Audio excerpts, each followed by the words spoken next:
नमस्कार मंडळी, नवीन एका इंटरेस्टिंग व्हिडिओमध्ये सर्वांचं मनापासून स्वागत आहे। मित्रांनो, एक महत्त्वाची अपडेट आलेली आहे। विना हेल्मेट बाईक चालवणारा व मागे बसणारा या दोघांनाही आता शिक्षा होणार आहे। जर समजा तुम्ही बाईक चालवत असाल आणि तुमच्या डोक्यावरती हेल्मेट नसेल, मागे बसणाऱ्या व्यक्तीच्या डोक्यावरती तर हेल्मेट नसेल, तर तुमच्यावरती कारवाई होणार आहे। या संदर्भात वाहतूक विभागाने एक महत्त्वाचं परिपत्रक जाहीर केलेलं आहे।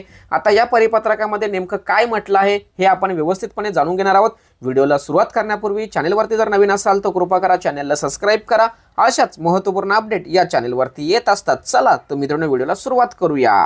तर मित्रांनो, अप्पर पोलीस महासंचालक वाहतूक विभाग महाराष्ट्र राज्य मुंबई यांच्या कार्यालयाकडून 25 नोव्हेंबर 2024 रोजी एक परिपत्रक जाहीर झालेलं आहे। आणि या परिपत्रकामध्ये असं म्हटलं आहे की section 129 of Maharashtra vehicle act 1988 नुसार विना हेल्मेट दुचाकीस्वार तसेच पिलियन रायडर। आता पिलियन रायडर म्हणजे काय, तर बाईकच्या पाठीमागे जो बसतो तो म्हणजे दुचाकीस्वार, जो गाडी चालवतो तो दुचाकीस्वार आणि पाठीमागे बसतो तो पिलियन रायडर।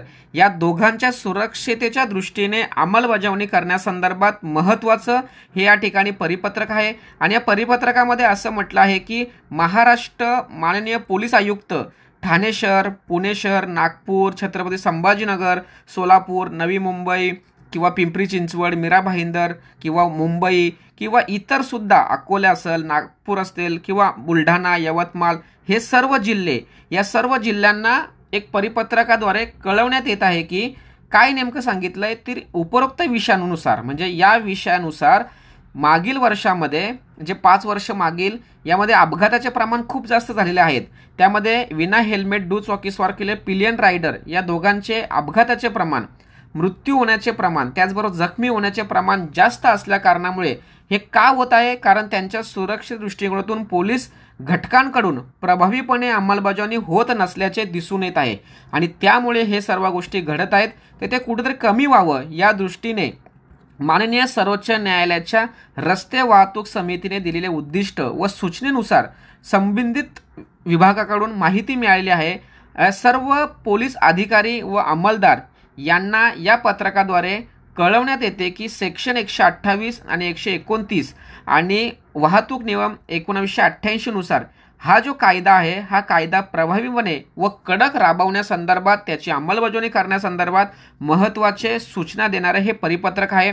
आणि या परिपत्रकामध्ये त्यांनी असंही म्हटलं आहे की वाहतूक केसेस करिता जे ई चलन वापरलं जातं, या ई चलनामध्ये विना हेल्मेट दुचाकीस्वार तसेच जो हेल्मेट पिलियन रायडर जो असतो, हे दोघे सुद्धा त्या कारवाईसाठी पात्र ठरणार आहेत। समजा गाडी चालवणारा जर व्यक्ती असेल आणि मागे बसणारा व्यक्ती असेल, हे दोन्यांचे सुद्धा तुम्ही चलन फाडू शकता। या दोघांवरती एकदाच कारवाई करू शकता।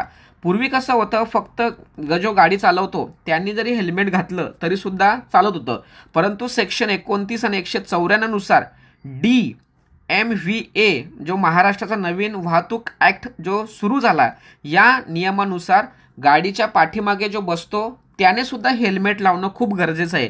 जर समजा त्याने हेल्मेट लावलं नाही तर त्याला सुद्धा ई चलन भरण्यास तो पात्र ठरतो किंवा तुम्ही त्याच्यावर ई चलन फाडू शकता। अशा पद्धतीने महत्त्वाचं हे परिपत्रक आहे। आणि हे परिपत्रक पोलीस अधीक्षक मुख्यालय, अप्पर पोलीस महासंचालक वाहतूक विभाग यांच्याकडून हे प्रसिद्ध करण्यात आलेलं आहे। त्यामुळे मित्रांनो, या परिपत्रकाद्वारे आता वाहतूक पोलीस जे अधिकारी असतात ते आता तुमच्यावर कारवाई करणार आहेत। त्यामुळे तुम्ही गाडी चालवत असताना जरी गाडी चालवणाऱ्याने हेल्मेट घातलं असेल तरी सुद्धा मागे जो बसतो त्याने सुद्धा हेल्मेट घालणं हे बंधनकारक असणार आहे, नाहीतर तुमच्यावरती कारवाई होणार। अतिशय महत्त्वाची व्हिडिओ असल्या कारणाने महाराष्ट्रातील सर्व स्कूटर, बाईक, स्कूटी चालवणाऱ्या सर्व नागरिकांपर्यंत ही व्हिडिओ पोहोचवण्यासाठी सहकार्य करा। तोपर्यंत धन्यवाद। जय हिंद, जय महाराष्ट्र।